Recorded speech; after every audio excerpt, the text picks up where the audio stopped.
Hola mis amigas y amigos de las redes sociales. Hoy domingo, un día que nublado, no ha llovido por suerte, pues me he puesto a leer un libro de Rolando Rodríguez y realmente cuando uno lee a Rolando Rodríguez, un excelente investigador cubano, prácticamente toda su vida se ha dedicado al estudio de la historia de Cuba y ha ido a varios países a buscar en los archivos datos, documentos con los que después, él reconstruye la historia de Cuba y realmente sus estudios han sido bien profundos y el que lea a Rolando Rodríguez pues ya tendrá suficientes conocimientos para poder decir sin exageración que de Cuba ya sabe la verdadera historia, y la verdadera historia es la que con argumentos, no con mentiras, la verdadera historia es la que uno busca en documentos, en personas que vivieron, también puede ser como no, pero fundamentalmente documentos de la época que nos van a dar la valoración real de lo que sucedía. Y por eso es que podemos decir concretamente que la república que nació en 1902, una república neocolonial, que aunque tenía bandera, himno, presidente, ejército nacional, constitución, pues al final, la constitución, con su enmienda Platt, pues al final era un gobierno, o más bien, era el gobierno de una neocolonia, un gobierno cubano de la neocolonia de Estados Unidos. Y cuando leemos a Rolando Rodríguez, voy a buscar varios libros, cuando leemos a este gran pensador, doctor en Derecho en la Universidad de La Habana, con muchas cosas más, pues sin que nadie se quede ofendido, podemos decir que no resulta para nada extraño que lo que vemos ahora en las redes sociales, de esa campaña mediática constante anticubana, de esos personajes que van siempre contra Cuba, pues no hay nada extraño en ello. Cuando uno lee estos libros, faltó, todavía no me enseñaba, cuando uno lee todos estos libros y hace una apropiación crítica profunda, no es leer por leer, se dará cuenta que el anexionismo, el anticubanismo, siempre ha estado presente en un grupo importante de la sociedad cubana. Y realmente en la burguesía cubana. Una burguesía que, según historiadores, en Cuba nunca llegó a existir. La burguesía nacional, que nunca llegó a ser burguesía nacional, porque una burguesía antinacional, al final, y parece contradictorio decirlo, pero es así, al final defendía los intereses de los Estados Unidos. Por ello, a las primeras horas del 1 de enero del año 1959, detrás de aquellos gendarmes, detrás de Batista, empezaron a ir. Esa burguesía antinacional que veían que una revolución de pueblo los había destrozado, los había destronado del poder. Y, por supuesto, burguesía antinacional, burguesía parásita, burguesía que como grupo social lo admiten, nunca, jamás han tenido fe en que Cuba, con sus propios esfuerzos, logre ser algo. En el siglo XIX fueron anexionistas. En el siglo XX, ya dentro de esa república neocolonial, no desarrollaron la industria nacional, se plegaron a los intereses extranjeros, principalmente los Estados Unidos. Por eso no hicieron prácticamente ningún aporte positivo a la república. Y cuando triunfa la revolución cubana, pues, ¿qué hicieron? Se aliaron a los Estados Unidos. Aquí, entonces, el gobierno de los coroneles, el poder omnímodo, rebelión en la República, auge y caída de Gerardo Machado, república curiosamente vigilada de Menocala Zayas, república de Corcho. Aquí prácticamente está toda una época, de 1902 hasta después de la década a finales de la década del 30. República de Corcho, comienza la República Neocolonial, el libro en 2 tomos. Después le llega República rigurosamente vigilada de Menocala Zayas, rebelión en la República, Gerardo Machado, y el gobierno de los coroneles, el poder omnímodo, el breve gobierno de Miguel Mariano Gómez. Eso fue. El libro termina con la destitución, que fue, por supuesto, en 1934. 3 décadas en este libro. Podemos ver en estos libros de una manera escrita que no cansa. Orlando Rodríguez utiliza no solo los documentos de archivos de Estado o de aquellos personajes que hicieron la política, sino también pinceladas de lo que estaba sucediendo no solo en Cuba, sino en el mundo, o en La Habana, las películas, en el momento de lo que él está relatando, que está pasando en la política, en la economía, es lo que se está exponiendo, la moda, los carros nuevos, los barrios que se creaban en La Habana, las luchas políticas, los obreros, los partidos. Entonces yo leo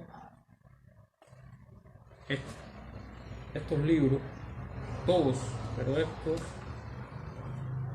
la República rigurosamente vigilada, y todos los demás se puede leer prácticamente como una especie de, casi como una novela. No cansan los datos, no cansa la manera de escribir. Ahí podemos ver cómo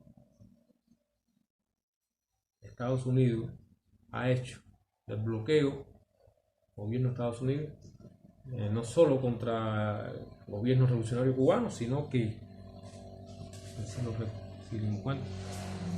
también debemos acordarnos que en plena reconcentración de Wilder, Estados Unidos,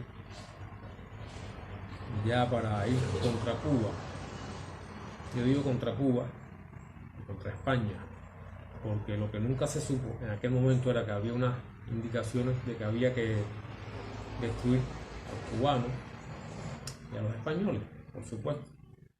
Bueno, pues mientras que Wilder, el sanguinario general español, asesinaba por hambruna y enfermedades al pueblo de Cuba, reconcentrando a todos los campesinos en la ciudad, pues Estados Unidos llevó a cabo un bloqueo naval que incluso le impidió a la Cruz Roja norteamericana, con Sarah Barton al frente, de prestarle ayuda a los cubanos en medicina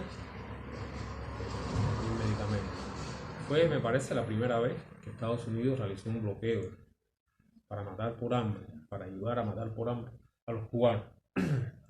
Pero también, en plena neocolonia, Estados Unidos usó el bloqueo. Usó el bloqueo como una manera de chantaje por todos lados, porque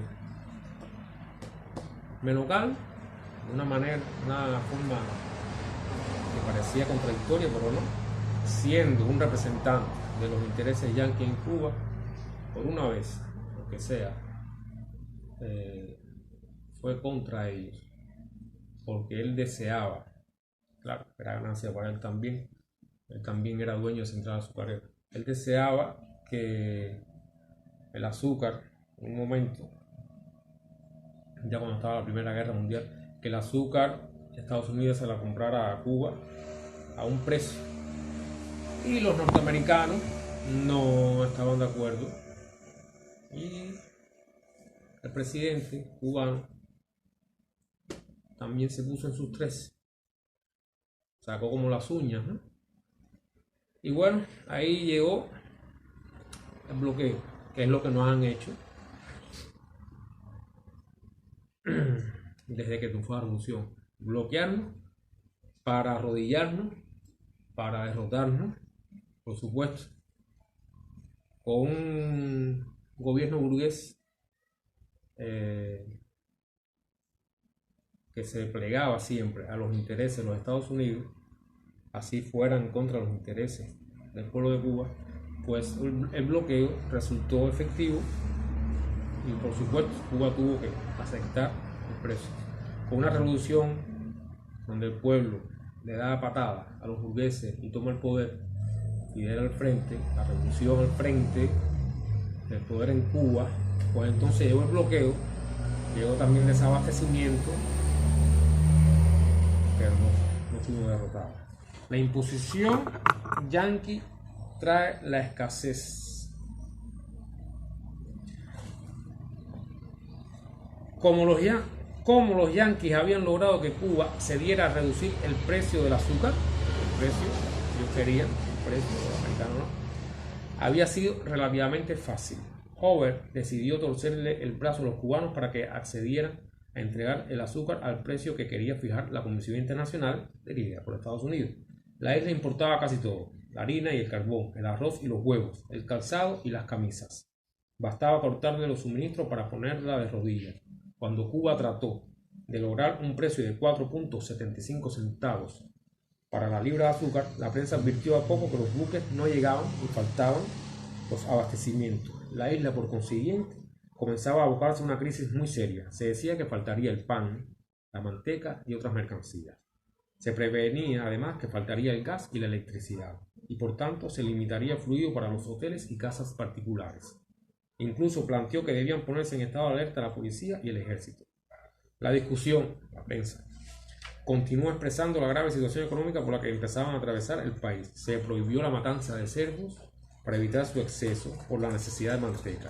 Por momentos aumentó la hambruna y el desempleo, de manera que, como los cubanos no firmaban el acuerdo y había retraso en la entrega de azúcar cuando los ingenios, comenzando por el Palma del presidente García Menocal, había empezado temprano la zafra, Hoover suspendió las licencias para que los buques que transportaban mercancías a Cuba zarparan de los puertos estadounidenses. De pronto no hubo harina en La Habana ni carbón mineral, y los cubanos no debían comer pan ni debían alumbrarse si no había azúcar para refinar, que se refinaba en Estados Unidos.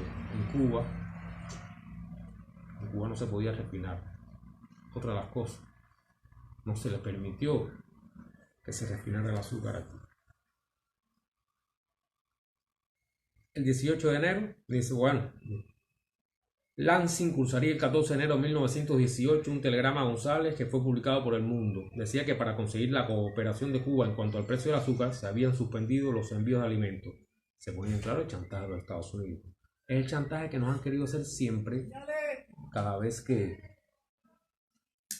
ellos como potencia, con su prepotencia, pues quieren dictar la política en Cuba.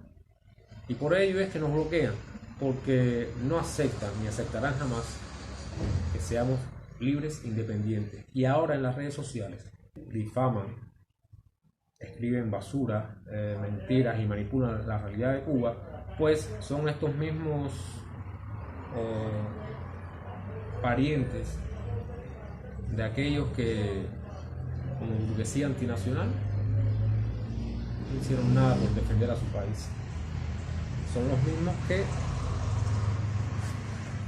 mercenarios al fin y al cabo, harán lo que Estados Unidos quiere.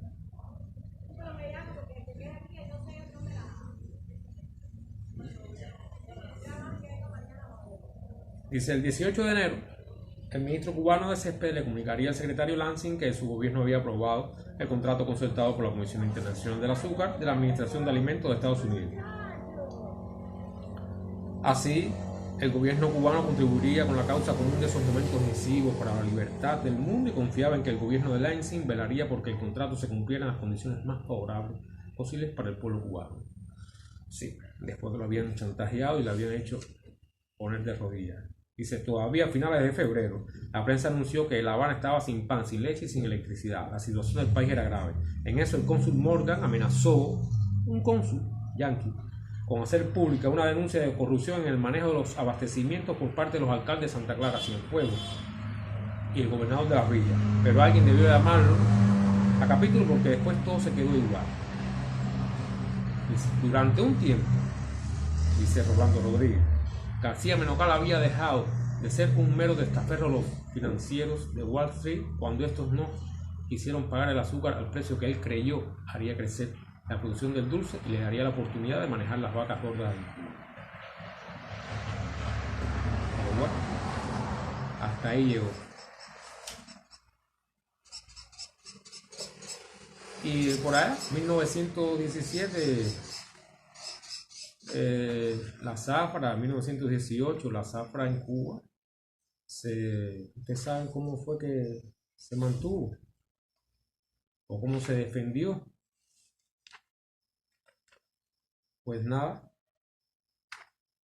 sin haber ocupación, sin haber intervención en Cuba por los marines, pues los Estados Unidos